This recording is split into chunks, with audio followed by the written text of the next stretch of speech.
Bungi.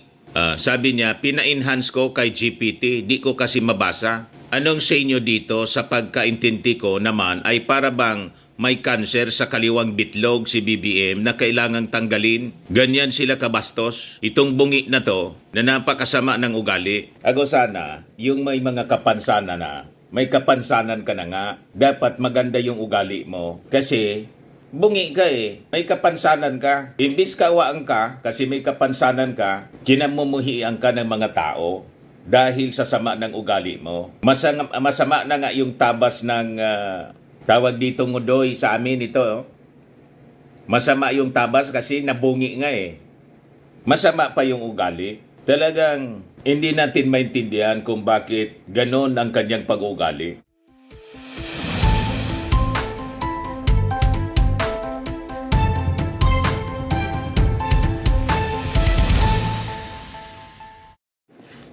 Hello po mga kababayan, si Dante Maravillas. Kapi-kapi muna tayo at saka tinapay. Ayan o, almusal muna tayo mga kababayan. Ito yung tinapay. Saka may baduya kami digdi.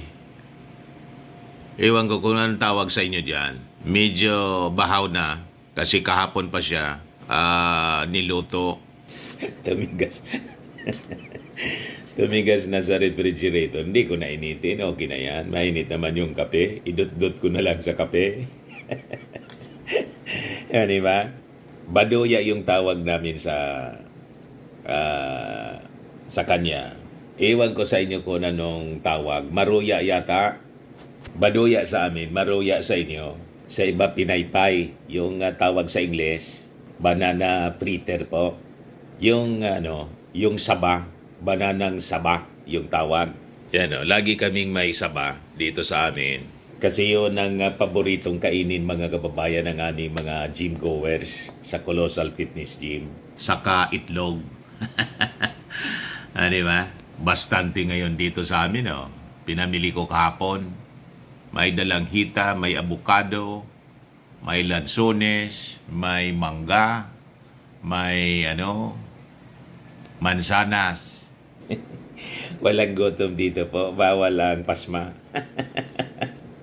Laging punong-puno dito ng mga fruits. Kasi, di ba? Iba na pag nagkakaedad na. Kailangan mga healthy foods na yung dapat kinakain natin. So anyway, kape po tayo, mga kababayan. At pag-usapan natin, matindi yung mga pinapakalat na fake news nito mga DDS. Talagang gustong-gusto na nila mga kababayan na matigbak yung ating Pangulong Bongbong Marcos. So napilitan na magpalabas mismo ng statement yung St. Luke's Medical Center po. Kasi may pinapakalat yung mga fake news peddlers. Wala man iba po, kampo ng mga Duterte po. Yung mga DDS influencer, sabay-sabay pong umatake. Pinaganda na nila, mga kababayan, si Sara Duterte. Umuwi na daw kasi nasa dahig si Sara.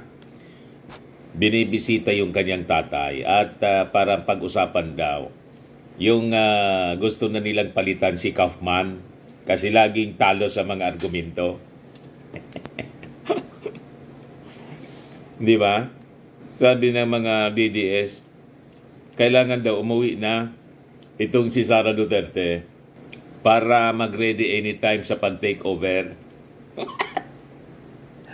Kasi malala na daw yung kalagayan ng ating Pangulo. Pinuntan po ni Yussi Claire Castro, malakas pa sa kalabaw, nakikipaglaro sa kanyang aso. Yung ating Pangulong Bongbong. Ito po, panoorin natin as published by the Presidential Communications Office. Nakikipaglaro sa aso. Sir, anong name ng dog? Si Yussi Castro, binisita po. Bakit Oreo, sir? Kasi nung tuta pa ito, bilog na bilog itong itim doon sa mata niya. So, nung nag-iisip yung mga anak ko kung ano yung gagawin pangalan, Sinabi mo kang may Oreo sa sita niya. Kaya Oreo ang naging pangalan. Ay, naku. Anyway, sir, nandito na ako. Nakikipaglaro So, sa kamusta asong si ngayon? Oreo? Kamusta na po kayo ngayon? Okay na. Ang giling ng mga doktor ko. Binigyan lang ako ng mga gamot. At saka patuloy pa rin yung aking antibiotics. Pero okay na ako. In fact, nakapag-EDC meeting na kami nung Lunes with most of the cabinet. So I'm back in pero medyo nagtatampo sa akin yung mga doktor ko kasi sinasabi nila wag muna. Sabi ko hindi ko naman pwedeng pagantayin lahat ng mga nangyayari. So tinuloy ko na lang. And tomorrow I have some meetings in the office and tuloy-tuloy na. Pero sir, nabanggit sa akin ni Sec Dave, meron daw kayo napaniginipan. Yeah. Parang may namimiss yata kayong food. Dahil, ang ano pala rito, kailangan for a few days, hindi ko pwedeng kumain ng solid food para matanggalan ng stress yung bituka mo. So, puro sabaw lang ako. Kaya nanaginip ako ng isang gabi. Sabi ko sa doktor, pwede na ba akong kumain ng kung ano-ano? Kasi nanaginip ako, nakakain ako ng steak. Yun naman iniisip ko. Pero hindi pa pwede. Hindi pa, ngayon pwede na. Pwede Ngayon na. Pwede na. Ayan. Oo. Good news na yan. Kumain ako ng hamburger. Ay na. But anyway, sir, namimiss na kayo na ibang mga taga-media. Sabi nila, ba't hindi nakarating si Pangulo sa awards rights ng mga outstanding government workers?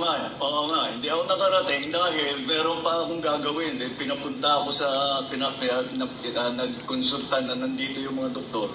Nagkonsulta sila para tignan na talagang maayos. Kasi nga nagre-reklamo sila na dapat magpahinga ako. Sabi ko, hindi ako pwedeng magpahinga. Hindi ako kasama dyan sa mga pahinga. Huwag mo sana, maraming salamat sa lahat ng tao that have been concerned about my health at maraming nagpadala ng mga mensahe. Si Bato, na gumaling ka na kaagad. Sabi wala ko, mang sakit, nagpapasalamat ako sa nagpapahinga. akin for your Si concern. Sara, But walang I said, ginagawa. I got the best medical, I got the Wala best mang sakit. possible, Yung ating best Pangulo, possible medical care. ayaw magpahinga. That's why Kahit may I'm sakit. already back in harness. Pero hindi naman seryoso po. Tomorrow, gusto ko lang batiin yung PNP natin. Dahil bukas, PNP anniversary, the creation of the PNP, and I wanted to greet them all. In fact, I made a video of that earlier today. Sir, mapapagalitan nga po kayo ng doktor nyo kasi ang balita, yung EDC meeting, umabot yata ng halos 2 oras. Mga ganon, about 2 hours. Ayaw magpahinga ng ating Pangulo. After the EDC meeting, sir, Napakasipa. ano yung maaari nating ibigay na magandang balita sa ating mga kababayan? Well, ito yung usually ang EDC, this is the Economic Development Council, which is under the DepDev, Department of Development, DepDev. And pinag-uusapan dyan yung mga project na i-approve na malalaking project. Yung napakasipag na presidente, gusto nilang mamatay na Palitan yung mga scope of para the project, palitan ng cost of the tamad. project. Yun ang pinag-usapan namin, kaya napatagal. Pero usually ganyan talaga yan, 2 oras kasi hindi pwedeng madaliin yan eh. You cannot rush that because importante masyado and we're talking about some very important projects. And tinitingnan natin paano pabayaran, saan na natin gagawin, etc. And that's what we did last Monday. So, after that, sir... Today, kaninang umaga, na-swearing ko na si General Natates at saka na-promote na siya sa 4-star General. Pumunta pa yung ating Pangulo. Congratulations, General Natates. Yes. Sir, after ng 2 hours, Sa wala ba kayong pagpasumpa. naramdaman na masakit sa inyo? Ay, wala naman. Dahil wala na naman akong nararamdaman eh. Kaya naman pumayag na ako nang gumawa ng meeting. Dahil wala kaya ko na naman eh. In fact, Sundalo kasi yung ating Pangulo, trained sa ganyan. Nung weekend, sinasabi Konting ko na, sakit, konting sugat. Binasa ko na lang lahat ng Trained siya. Ayun. Medyo up to date na ngayon ako. Ayun na, sir. Wala talagang pahinga kahit na merong nararamdaman. Dapat nga magpapahinga ako, pero hindi pwede. Importante. Maraming ginagawa. Yon. Sir, nabalitaan niyo na po ba itong si Kong Sandro nag-inhibit sa usapin tungkol sa impeachment? Ano po, nag-usap na po ba kayo? Hindi. Ang katotohanan, hindi nabalitaan ko sa news din. Hindi niya sinasabi sa akin. Pero tama yung ginagawa niya. That's very proper. Dahil I'm his father. May delikadesa si Sandro, Siyempre, pati si Martin. Meron siyang bias for me. Kahit pilitin mo na walang bias, meron talaga siyang magkakasana naman. Yung magkabias mga siya. DDS po, yung Duterte, walang delikadesa. Hindi, sir eh. Hindi. Buhay na buhay pa yung ating Pangulo. Malakas na malakas pa. Gusto nang palitan nila. Himself from the process, so that the process Mga walang can be modo, seen to be fair. walang delikadesa, walang iya. Ayan. Pero sir, ano ngayon ang masasabi niyo sa ating mga kababayan na nag-aalala sa inyong kalusugan? Ngayon. Yan lang yung mga sinasabi ko noon, yung sinabi ko sa inyo last week. Ito yung mga inaantay na ako mamatay. Huwag kayo ma-excited.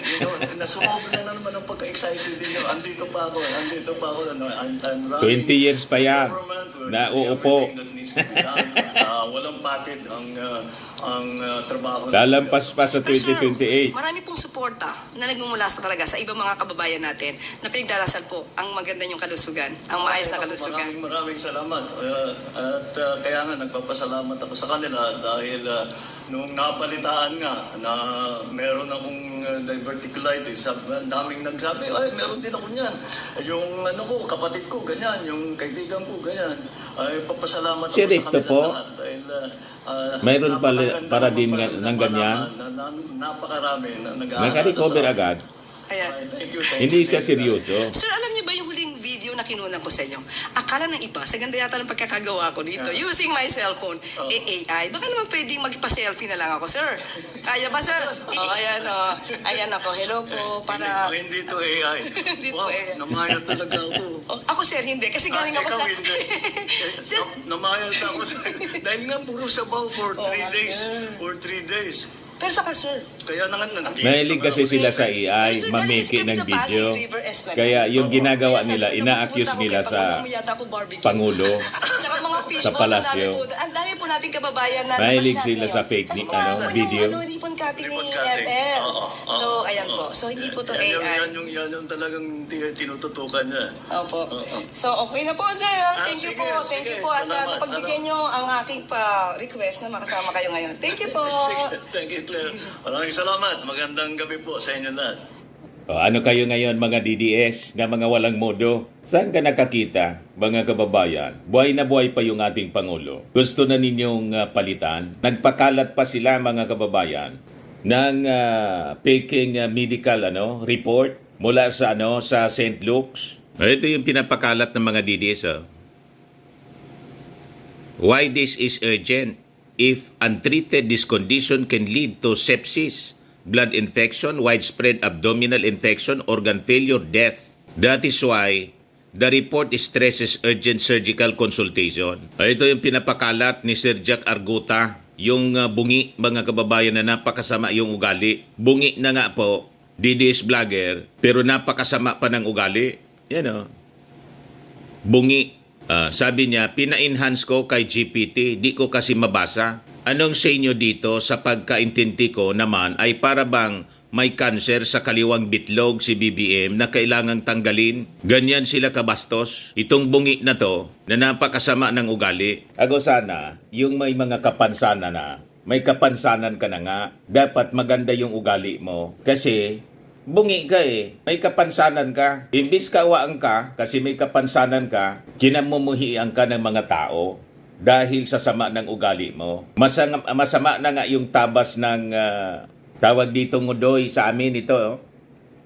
Masama yung tabas kasi nabungi nga Masama pa yung ugali. Talagang hindi natin maintindihan kung bakit ganon ang kanyang pag-ugali. Proud na proud siya sa kanyang panlalait. Ba't hindi mo laitin yung sarili mo? Di ba? Sa pag-wiwis ng masama, mga kababayan, sa ating Pangulong Bongbong Marcos, kung pintasan nila, mga kababayan, laitin yung ating Pangulo, wagas, ang akala mo perpekto yung kanilang pagkatao. Ibungi ka nga. Di mo ba na-realize na bungi ka? Dapat may kapansanan ka, hindi dapat ganyan ang iyong pag-uugali. Pero nawaan po ng masamang ugali. ng mga Duterte. Kaya anong magagawa natin? Kundi suplahin, supalpalin at iparealize dito sa mga taong ito na walang kasing sama ang kanilang mga pag-ugali. Ito yung pinapakalat nila. St. Luke's Medical Center. Impression. May pitsang January 26, 2026. May severe sigmoid diverticulitis daw. Yung ating Pangulo with the perforation and extensive mesenteric phlegma indicating clinical deterioration, urgent surgical consultation recommended. Example for possible Hartmann's procedure or percutaneous drainage, colonic obstruction or partial stricture from inflammation, absent left kidney status post-donor, nephrectomy, in unchanged small right, renal cyst, etc. etc. Hindi ko na ituloy kasi fake man po itong medical information na pinapakalat po nila, mga kababayan. Kaya napilitan po ang St. Luke's na magpalabas po ng official statement. Ito, sabi dito, St. Luke's Medical Center says a circulating photo showing President Ferdinand Marcos Jr.'s alleged medical test results is fake and falsified. St. Luke's Medical Center strictly upholds patient confidentiality and data privacy.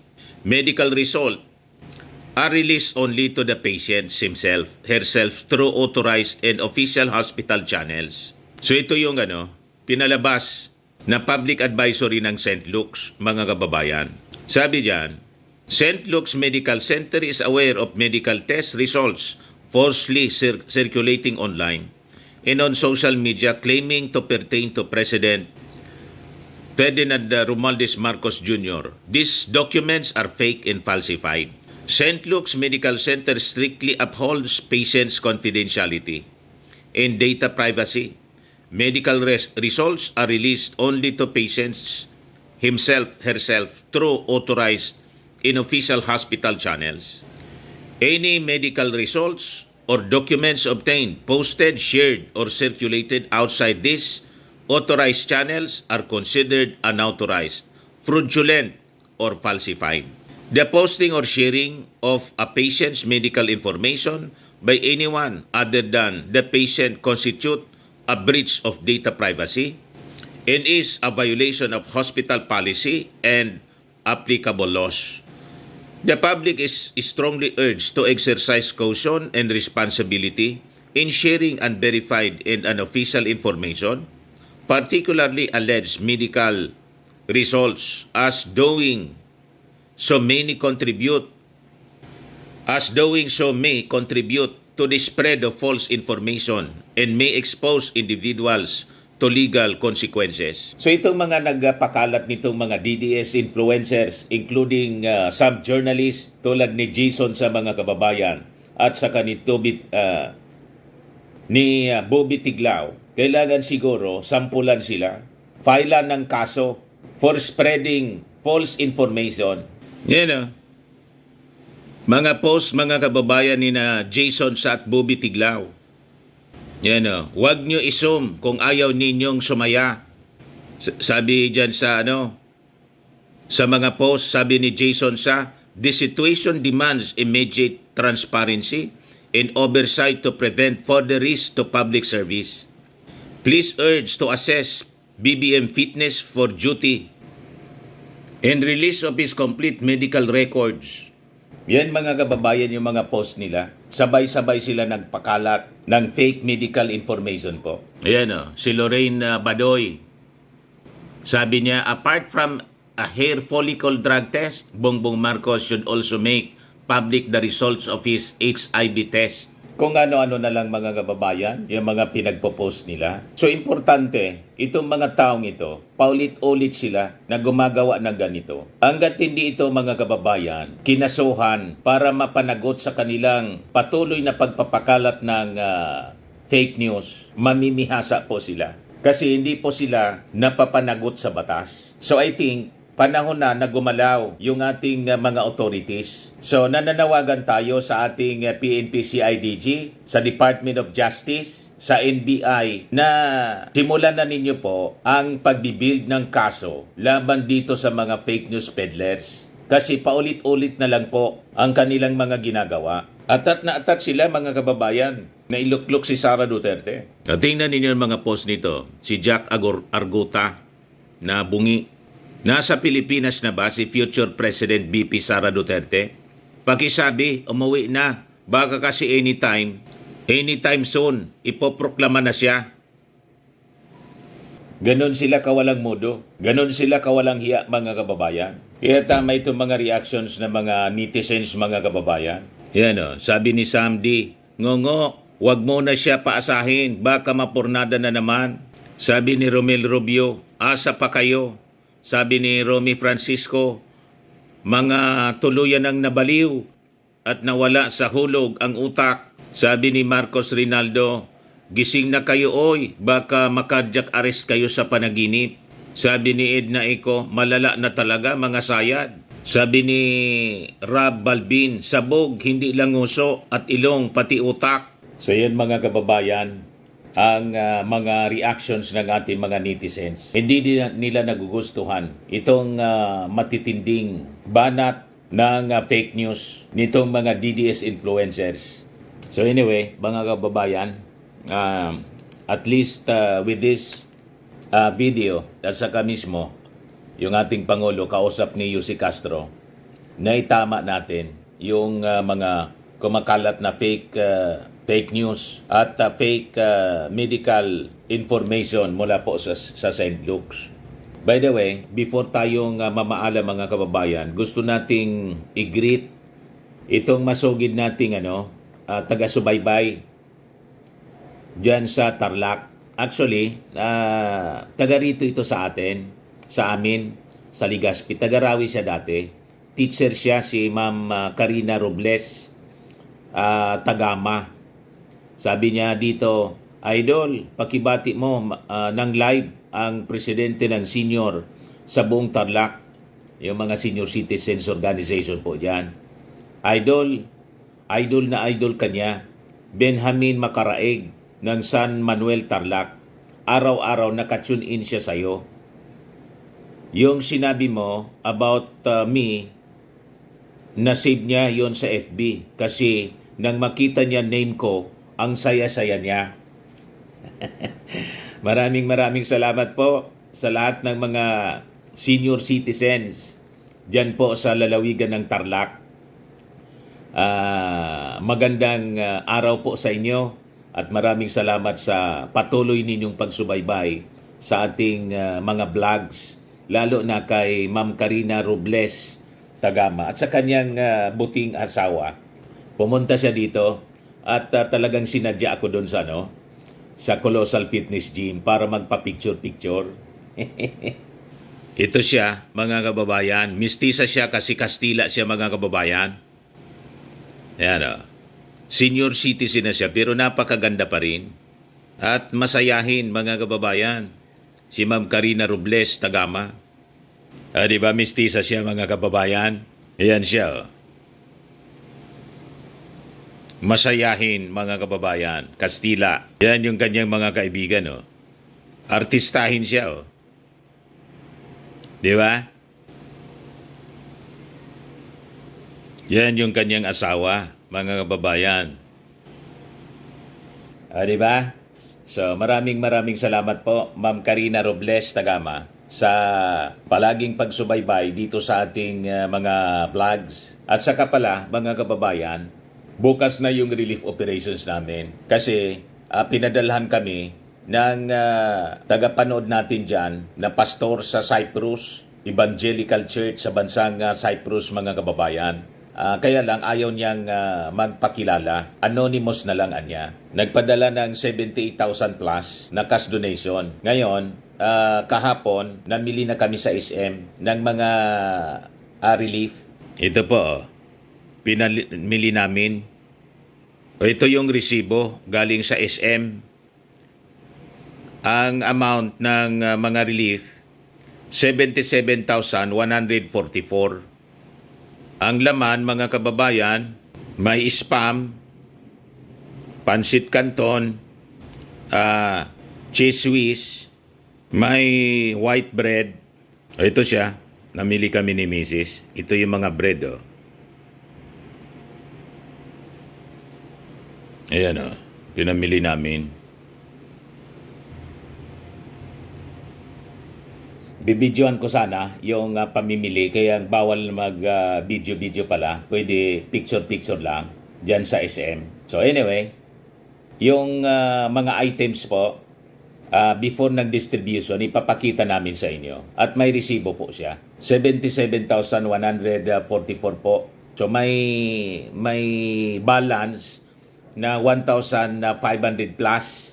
Dadagdagan na lang namin yung balance na cash para makapamigay ng at least, sabi ni Mrs., yung 50 senior citizens na naidagdag doon, 157 beneficiaries at 500 pesos each yung value ng mga relief goods na aming pinamili po. So dadagdagan namin ng cash para yung mga senior citizens po, mabigyan namin ng tig 100 at least.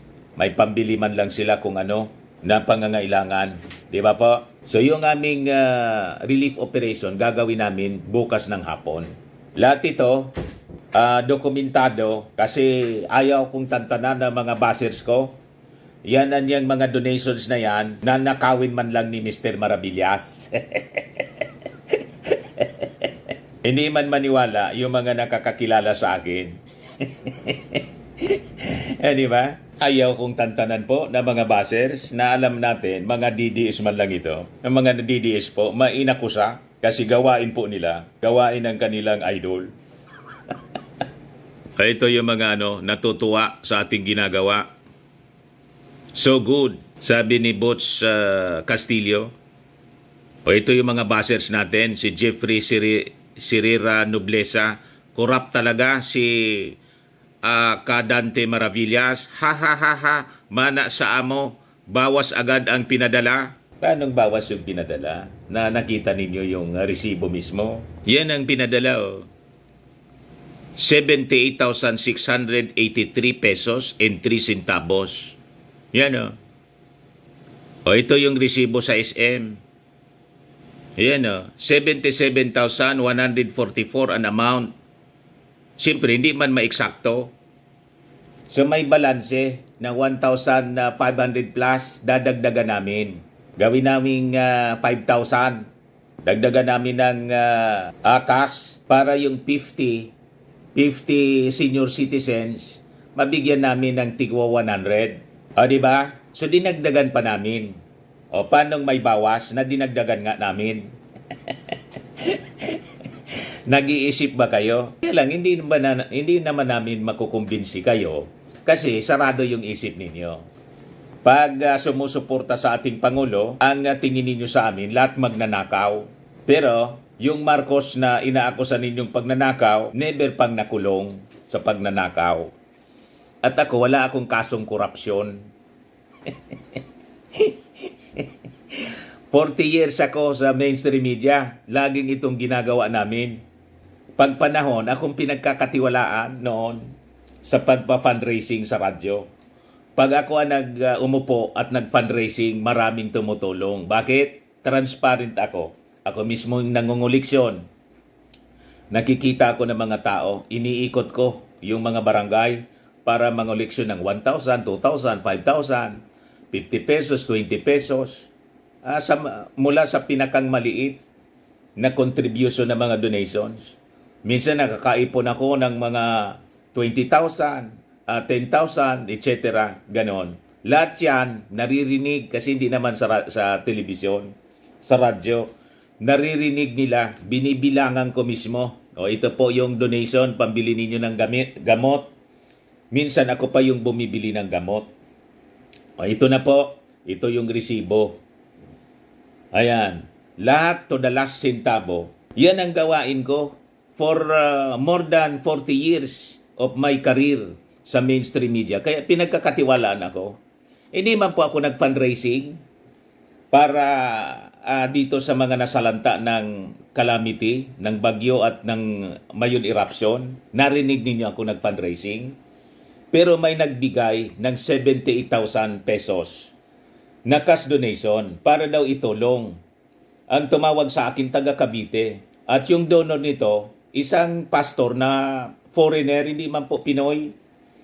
Christian kasi ako. At yung nag-donate, pastor ng Evangelical Cyprus Evangelical Church. Kaya nagtitiwala sila sa tulad ko na Kristiyano din na tulad nila. Born again Christian. Na walang record ng pagnanakaw. Walang record ng korupsyon. So, tuwang-tuwa sila. In fact, nag-react yung donor namin. Sabi sa reaction niya, awesome. Kaya lang ayaw kong identify sa inyo kung sino. Kasi ayaw na din magpakilala. So, gusto natin ipaabot po ang pasasalamat. Sana lalo kayong pagpalain ng ating Panginoon, siksik, liklig at umaapaw. Kasi sabi sa Bible, sa Proverbs 19 verse 17, whoever is kind to the poor lends to the Lord, and He will reward them for what they have done. Alam namin yan ng mga Kristiyano. Kaya kami, ginagawa namin ito. Kasi ito ang tinuturo sa atin ng ating Panginoon na tumulong sa mga nangangailangan, lalo na po sa mga maralita. Kaya ito yung ginawa namin, pinuntahan namin agad yung evacuation center at nag-video-video nga po kami. At yun ang gagawin namin din bukas sa actual distribution. Kaya bawat bigay namin ng packs of relief goods, lahat ito bibidyo namin for documentation, for full transparency, para hindi tayo pagdudahan. Di ba? Kaya nang makita ng donor yung aming ginagawa, tuwang-tuwa po sila. Pero itong mga basher, siyempre, wala man yang sasabing maganda. Nanakawin na niya yan ni Mr. Maravillas. Hindi man po ako affected kasi hindi ko man gawain ang magnakaw. Wala akong record from birth to this age. Magsi-senior na po ako. 59 years old na ako. Wala pa akong records ng pagnanakaw.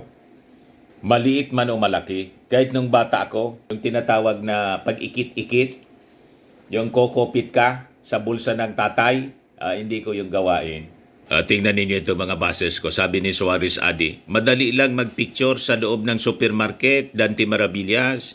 Hindi naman sa iyo at binili ng ibang wholesaler, pinicturan mo lang. Troll po, pusa yung nakalagay sa profile pic niya. Siyempre, may mga natutuwa din. Si Ruben sa Abedra, sabi niya, ayos yan Dante, mamigay ng relief sa mga apektado, Bicolano. Sabi ni Candy Cervantes, good job, Sir Dante Maravillas. Pinaparating ang tulong ng mga kababayan natin na may magandang puso para matulungan ang mga kababayan natin dyan sa Bicol. Through you po. Keep up the good work, Sir Dan. Job well done. Congrats po. Malinis po ang inyong hangarin. Lagi para sa mga naapektuhan ng kalamidad. Sabi ni Tabubo Babsi, yung mga magsasabi na ibulsa nyo, yung tulong Sir Dante, siguro gawain nila. Kaya thanks po sa nagbigay. Laging tulong po sa kanila. Laking tulong po sa kanila. Sabi ni Lydia Pisara, awesome. Sabi ni Helena Dinila, wow, it's great blessing po. Sabi ni Nora Molieno Lomerio, magkaiba man po kita kay pananaw, Sir Dante Maravillas, pag-abot sa politika, but honestly, naniniwala ako sa nabako kakurap. Noon pa man, way back late 80s, para dangog mo na kami kay to si Pa, DCGB time nyo, ni na SM Art. Kilala pala ako, taga-pakinig ko sa radyo. Kaya saludo man po girari ako sa good deeds mo, malasakit sa kapwa. Isa siya sa mga na nakikinig sa akin noon, pati yung kanyang papa, sa mga kawang-gawa na ginagawa natin noon. Kasi ako yung frontman pagdating sa mga relief operations, pagdating sa mga fundraising campaign. Kasi pag ako ang nag-appeal sa mga listeners ko, sa mga listeners sa radyo, ang daming nagbibigay. Kasi nakikita nila, nakakarating, walang nawawala ni single centavo, walang nawawala. At ako mismo ang nagdadala doon sa mga nangangailangan. At ginawa natin yan for almost 40 years. Kahit nagpapalipat-lipat ako ng radyo, yung mga donors ko, talagang sinusundan ako kung saan ako lumilipat na radyo. At the same, kawang-gawa yung ginagawa natin. Kaya mga nangangailangan po dito sa amin, wala na nga po ako sa radyo, pumupunta pa sa akin, dito sa bahay mismo. Regular sila na kumakatok para humingi ng tulong. Sabi ko, wala na ako sa radyo. Ikaw naman na niya, Mr. Maravillas, kahit wala ka sa radyo, alam namin tumutulong ka. Hindi ko mapagindian, basta't mayroon. Di ba? Kaya yung pagpapala ng ating Panginoon, tuloy-tuloy rin. Kasi ganun po, it is better to give than to receive. Ganun po. Ayan, sabi ni Alicia Leak, good on you give.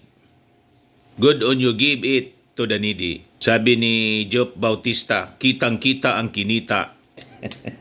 Kitang-kita daw yung kinita ko. Hindi man po ito galing sa akin. Galing ito sa tagapanood ko sa Cyprus Evangelical Church. Nagkataon sa atin nagtiwala. Pinadaan sa atin. And pwede naman nila itong dalhin sa ibang lugar. Taga Cavite sila. Yung tumawag sa akin, taga Cavite. May mga pangangailangan din doon. Pero ako'y natutuwa. Pinili nila yung Albay. Pinili nila yung Bicol. Kasi nakita nila, sunod-sunod yung calamity. Sunod-sunod yung bagyong tumama. Tapos ngayon, may mayon eruption. Kaya pinili nila na tumulong dito sa Albay. Ganon talaga ang mga Kristiyano. Walang pinipiling tao. Nakita ninyo, taga Cyprus sila.